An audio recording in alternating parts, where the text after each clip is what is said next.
Alright, what's going on, you guys? Nick here, Nick Strength and Power. So this video is going to be about the victory pose. Now previously I did a video on the crucifix pose, but the victory pose is my second favorite pose of all time in bodybuilding. As you can see here in this photo, Lee Priest pulls it off pretty much just about as good as anyone else can. It's really about the size of the biceps, the triceps, the forearms, and the lats. And then also having a small waist to really pull off this pose. So as you can see, there's some variations of the pose. It kind of started out looking like a variation of the front double bicep, where the elbows are elevated and the wrists are just turned down a little bit more, as opposed to facing inward. A lot of people kind of had that variation where one arm was tilted to the side and it wasn't like a straight V. Here you have Brandon Currie. He's one of the only pros of current times to try to pull off this pose. He does a decent job, but it still kind of looks weird, and it still doesn't look as good as maybe Lee Priest's version of the pose. So here's another shot of Lee Priest pulling it off. And like I said, man, there's just nobody that can pull this shit off like Lee Priest. Look at the vascularity, even in the lats when he's hitting this pose. His lats are just so good in this pose that they're getting vascular from hitting this pose. And those forearms, man, his forearms are bigger than most people's biceps. So again, there's Frank Zane hitting the tilted version of the victory pose. Now, Sergio Oliva is the original person who really made this pose famous. So he kind of got this whole thing started.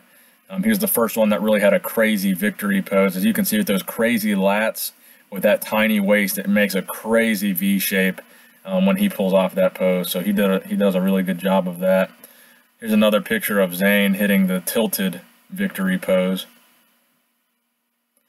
And this is a picture of Phil Heath. Now this was an unintentional victory pose. This was actually him after a show. He wasn't doing this in his posing routine, but I thought it actually looked decent, because I was going to say that I can't imagine a bodybuilder today pulling off the victory pose, but actually I think if Phil Heath tried to hit the victory pose, he might be able to pull it off just because of the sheer size of his arms.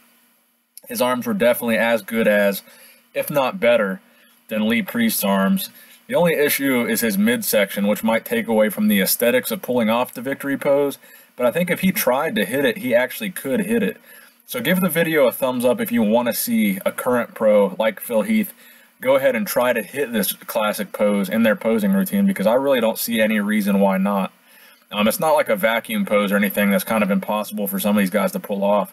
I think this is a pose that actually a lot of guys probably could hit. And this is obviously Larry Scott doing that kind of variation of the twisted victory pose. And there is obviously, of course, our favorite Mike Mentzer pulling off something in between a crucifix and a victory pose, and I think it looks pretty fucking badass. There's Sergio Oliva again, looking crazy.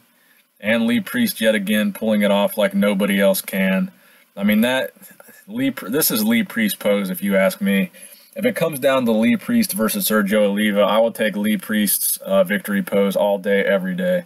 So let me know what you guys think in the comment section below. Do you guys want to see this pose come back?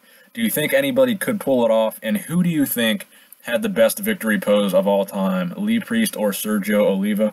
Thanks for watching the video, guys. Go ahead and give it a thumbs up. Nick Strength and Power, signing out.